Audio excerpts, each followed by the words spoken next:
बिस्मिल्लाहिर्रहमानिर्रहीम। अस्सलामुअलैकुम। आज हम देखेंगे कि हज 2025 का फॉर्म मोबाइल से कैसे भरना है हज सुविधा ऐप के ज़रिए। तो वीडियो पूरा ध्यान से देखें और सुने, ताकि इसमें मैं बहुत ज़रूरी बातें बताने वाला हूँ अदाही को लेकर, यानी कुर्बानी को लेकर, फिर बैंक डिटेल्स को लेकर और ब्लड ग्रुप के बारे में, यानी खून की जांच को लेकर। So welcome to Mecca Medina shorts. चलते हम अपने मोबाइल के स्क्रीन के ऊपर। जैसे ही हम एप्लीकेशन ओपन करेंगे तो ऐसा पेज ओपन होगा, तो उसमें हमें लॉगिन पर क्लिक करना है। उसके बाद ऐसा पेज खुलेगा, तो उसमें मोबाइल नंबर डालना है जिससे हमने रजिस्ट्रेशन किया था, फिर एम पिन डालना है जो हमने बनाया था, फिर कैप्चा भरना है और फिर लॉगिन पर क्लिक करना है। लॉगिन पर क्लिक करने के बाद डिटेल्स भरने के लिए ऐसा पेज ओपन होगा, जहाँ पर हमको कवर हेड की डिटेल्स डालनी है। यहाँ पर लिखा है कि cover head is a male person except the ladies without महरम। जो कवर हेड जो रहेगा वो जेंट्स रहेगा, एक्सेप्ट अगर हम लेडीज़ विदाउट महरम का अगर फॉर्म भरते तो उसमें ladies as a cover head रहेगी, या फिर जनरल में या फिर नॉर्मल में जो भरेंगे हम उसमें जेंट्स ही कवर हेड रहेगा। तो उसके बाद जो नंबर ऑफ़ पर्सन यहाँ पे दिख रहा है ये 2 है, क्योंकि रजिस्ट्रेशन करते वक्त मैंने 2 आदमी सेलेक्ट किए थे, इसलिए यहाँ पे 2 आ रहा है। अगर आपको चेंज करना है तो फिर से इसको रजिस्ट्रेशन में वहाँ पर जाके उसको मॉडिफाई करना पड़ेगा, और अगर और आदमी ऐड करना होगा तो वहाँ पर जाके उसको करना होगा। फिर उसके बाद एप्लीकेंट डिटेल्स में हमको यहाँ पर पासपोर्ट की डिटेल्स डालनी है। तो यहाँ पे पासपोर्ट का नंबर डालना है। तो ध्यान रहे कि पासपोर्ट का नंबर हम सही डालें, जो भी नंबर पासपोर्ट पे है हमारे वही यहाँ पर सेम डाले।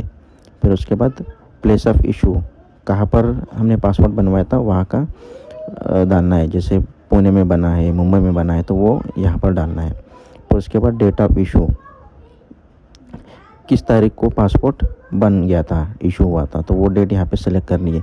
उसके बाद डेट ऑफ एक्सपायरी, कि पासपोर्ट हमारा कब ख़त्म हो रहा है, उसकी वैलिडिटी कब ख़त्म हो रही है, तो वो डेट भी उसको यहाँ पर डालना है।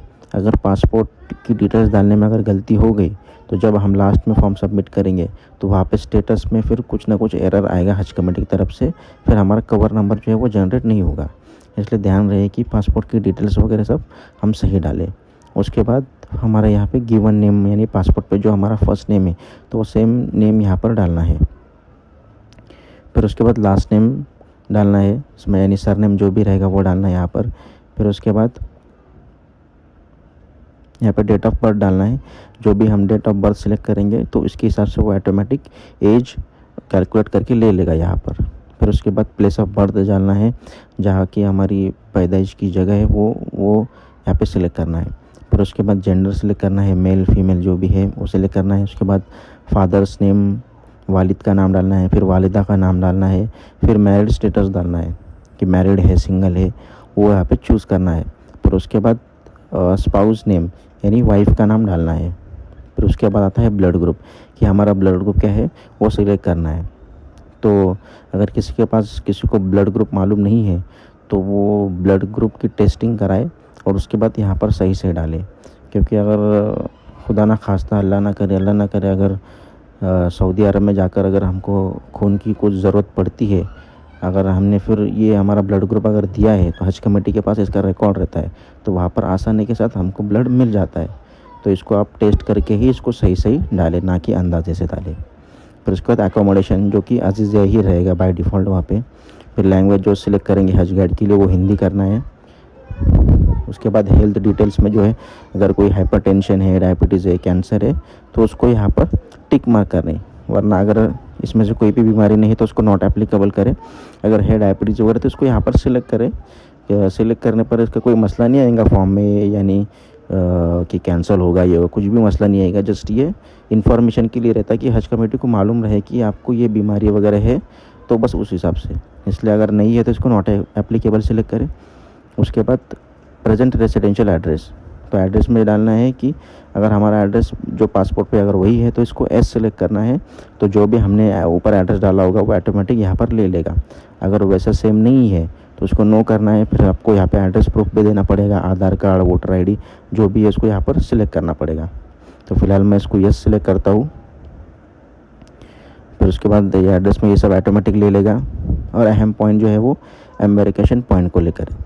तो एम्बारकेशन पॉइंट जो है यहाँ पे हमने मुंबई सेलेक्ट करा है, क्योंकि बहुत सारे हाजी जो हम हर साल देखते हैं कि मोस्टली ज़्यादातर हाजी जो है वो मुंबई से ही जाते हैं, और वहाँ से हाजी ज़्यादा हाजियों की तादाद ज़्यादा होने के कारण वहाँ से जो तीसरी किश्त जो आती है वो बहुत कम आती है। तो आप मेरी राय है कि आप मुंबई सेलेक्ट करो, क्योंकि कुछ लोगों ने पिछले साल औरंगाबाद सेलेक्ट किए थे, लेकिन वहाँ पे बहुत सारे कम लोग आने की वजह से फिर वहाँ की जो तीसरी किश्त आई थी वो बहुत कॉस्टली, बहुत महंगी थी, जिनके कारण हाजियों ने फिर से एप्लीकेशन लिखे कि उनको एम्बारेशन पॉइंट चेंज करना है। फिर हाजी भी कम हो गए तो फिर वो एम्बारेशन पॉइंट ही कैंसिल हुआ। तो बाद में फिर वो आइन वक्त पे बहुत मसला आ जाता है। इसलिए अगर आप मुंबई सेलेक्ट करेंगे तो बेहतर है, क्योंकि बहुत सारे अदर स्टेट के भी लोग मुंबई से ही जाना प्रेफर करते हैं। और एम्बारेशन पॉइंट में भी आप मुंबई ही सिलेक्ट करो। हालांकि देखने गए तो उसको दूसरा सिलेक्ट करना चाहिए, लेकिन मुंबई किया तो भी कोई मसला नहीं है। फिर पिन कोड डालना है, फिर अपना मोबाइल नंबर डालना है, फिर व्हाट्सअप नंबर डालना है। ये जो व्हाट्सअप नंबर का जो टैब है ये पिछले साल नहीं था, इस साल इसको नया हज कमेटी ने इंट्रोड्यूस किया है। तो आप इसको यहाँ पे व्हाट्सअप, जिस मोबाइल पे आपके व्हाट्सअप रहेगा उसको यहाँ पर डाल देना, ताकि जो भी अपडेट आएगी नहीं वो तुम्हारे ये व्हाट्सअप पे आपको आ जाएगा। ईमेल आईडी ऑप्शनल है, डाला तो चलेगा, नहीं डाला तो भी कोई मसला नहीं है। उसके बाद एडिशनल इन्फॉर्मेशन में ऑक्यूपेशन की, हम क्या जॉब करते हैं वो यहाँ पे डालना है। अगर प्राइवेट है, गवर्नमेंट है, हाउसवाइफ है, रिटायर्ड है, स्टूडेंट है, तो कुछ भी एक सिलेक्ट करना है और यहाँ पे डालना है। फिर हमारा क्वालिफिकेशन डालना है कि ग्रेजुएशन हुआ है, प्राइमरी, एसएससी, एचएससी हुआ है, तो वो यहाँ पे अगर आप आलिम है, मुफ्ती है, तो वो भी यहाँ पे सिलेक्ट कर सकते हैं।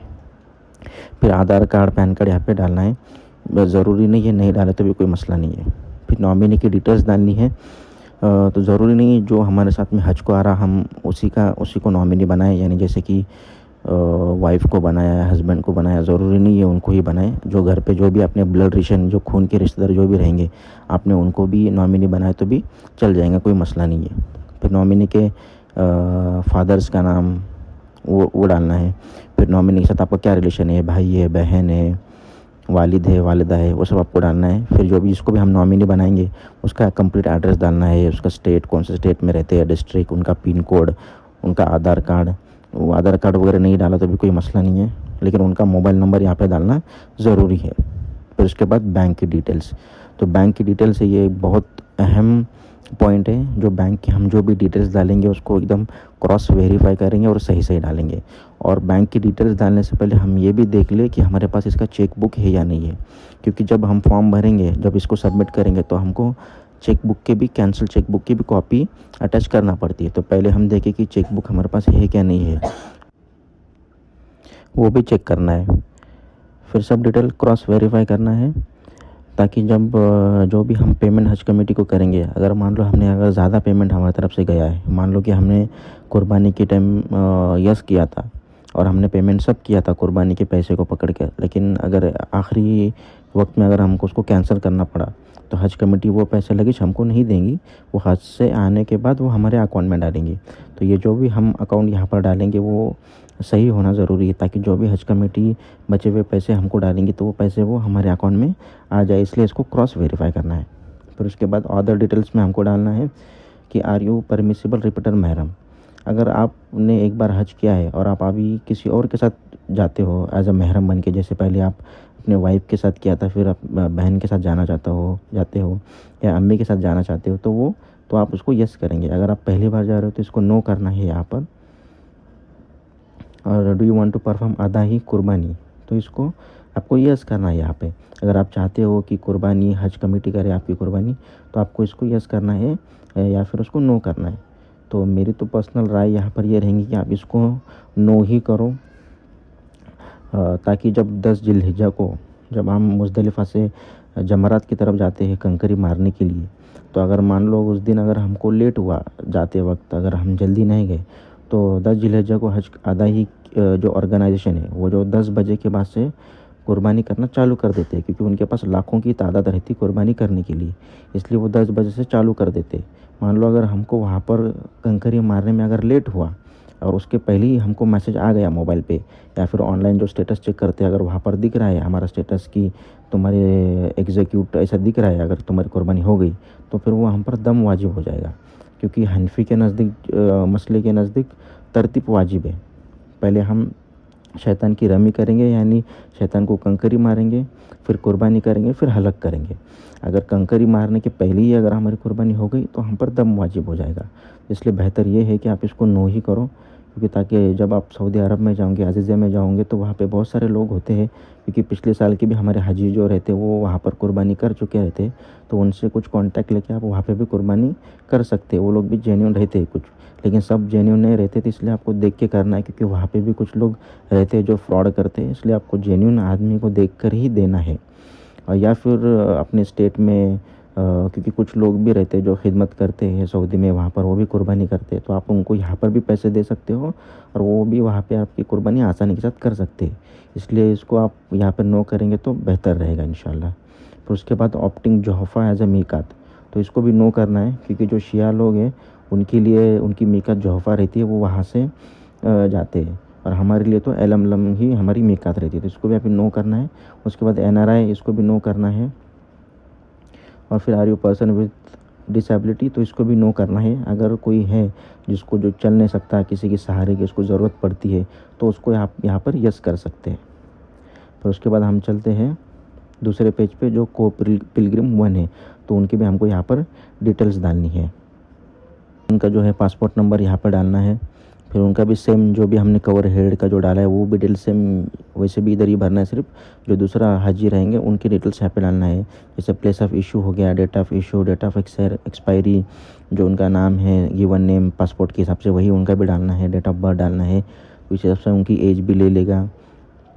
फिर जेंडर डालना है, उनका फादर्स नेम, मदर्स नेम, फिर मैरिड स्टेटस, स्पाउस, उनका भी ब्लड ग्रुप, इसको भी चेक करके ही डालना है। बाकी सब चीज़ें सेम, जैसे जो भी हमने कवर हेड की डाली वही इनके लिए भी सिलेक्ट करना है, सिर्फ उनके हिसाब से। जैसा अभी यहाँ पे हेल्थ डिटेल्स है, अगर इनको कुछ बीमारी तो वो भी यहाँ पे आप सिलेक्ट कर सकते हो, अगर नहीं है तो नॉट एप्लीकेबल करना है। फिर यहाँ पे प्रेगनेंसी स्टेटस डालना है, प्रेग्नेंट है तो यस नो, उसके हिसाब से वो डालना है। प्रेजेंट रेसिडेंशियल एड्रेस, जो हमने कवर हेड का एड्रेस डाला है, अगर वही चाहिए हमको यहाँ पे, तो यहाँ पे सिलेक्ट का यस करना है, अगर नहीं चाहिए तो उसको नो करना है। फिर वापस वो सब एड्रेस पूछेगा तो उसको यस करना है, जो भी कवर हेड का एड्रेस है वही सेम यहाँ पर डालना है।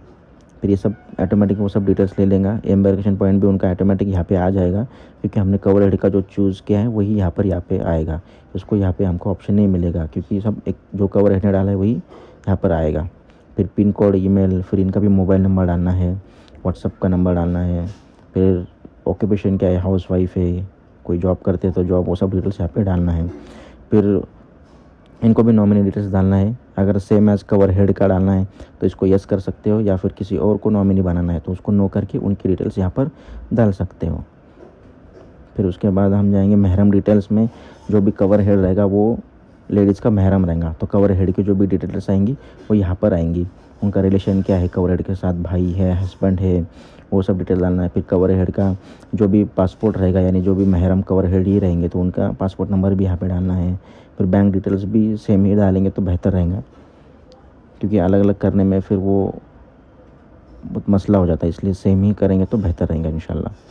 फिर सेम यहाँ पे रिपीटर महरम है, यस नो, उसको भी सेम वैसे ही करना है। अगर आप रिपीटर है या पहली बार जा रहे हो तो उसको नो करना है। कुर्बानी का तो वो ऑटोमेटिक ले ही लेगा, जो कवर हेड ने डाला तो वही यहाँ पर आएगा। फिर मिकात भी ऑटोमेटिक आ जाएगा। फिर NRI है, इसको भी नो करना है। फिर डिसेबिलिटी कुछ है तो ये करके उसको नेक्स्ट कर डालना है। जैसे हम नेक्स्ट करेंगे तो यहाँ पे फिर हमको डॉक्यूमेंट सबमिट करना है। तो पहला पिलग्रिम सेलेक्ट करना है, फिर उनका यहाँ पे हमको पासपोर्ट साइज फ़ोटो डालना है, जो जिसका फॉर्मेट JPG में होगा, यही फॉर्मेट ये एक्सेप्ट करेगा, और उसकी साइज़ ज़्यादा से ज़्यादा 300 KB होना चाहिए, तो उसको यहाँ पे अपलोड करना है।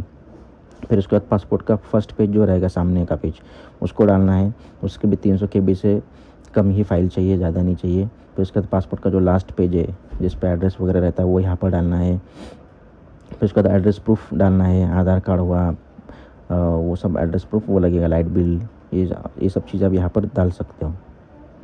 फिर उसके बाद कैंसिल चेक, जैसे मैंने आपको बोला था जब बैंक की डिटेल्स भर रहे थे, तो वहाँ पे आपको यहाँ पे कैंसिल चेक भी लगाना ज़रूरी है, और इसको करके फिर सबमिट कर देना है। जैसे इनका सबमिट करेंगे तो फिर सेकेंड पिलग्रिम को सिलेक्ट करना है। फिर उनका भी सेम पासपोर्ट साइज़ फ़ोटो डालना है, फिर पासपोर्ट का फर्स्ट पेज डालना है, पासपोर्ट का लास्ट पेज डालना है, फिर एड्रेस प्रूफ डालना है, और फिर सबमिट करना है। फिर जैसे ही हम सबमिट करेंगे तो आपको एक ग्रुप आईडी मिलेगा, जो कि यूनिक ग्रुप आईडी रहता है, क्योंकि वो तुमको वो ग्रुप आईडी हज कमेटी की तरफ से अलाइन हो जाता है। तो जो भी चेंजेस करेंगे तो तुम्हारा वो सब उसमें ऐड होते रहेगा। और फिर उसके बाद तुमको लास्ट पेज पे एक स्टेटस भी दिखेगा अप्लाइड करके। अगर वो अप्लाइड लिख के आता है, इसका मतलब आपका फॉर्म हज कमेटी को सबमिट हो चुका है। अगर स्टेटस में अप्लाइड के अलावा अगर दूसरा कोई स्टेटस आता है तो इसका मतलब ये है कि आपके फॉर्म में कुछ गड़बड़ी है या कुछ करेक्शन की ज़रूरत है। तो वो स्टेटस आप देख ले और इस हिसाब से उसमें करेक्शन कर ले। तो अस्सलामु अलैकुम व रहमतुल्लाहि व बरकातहू।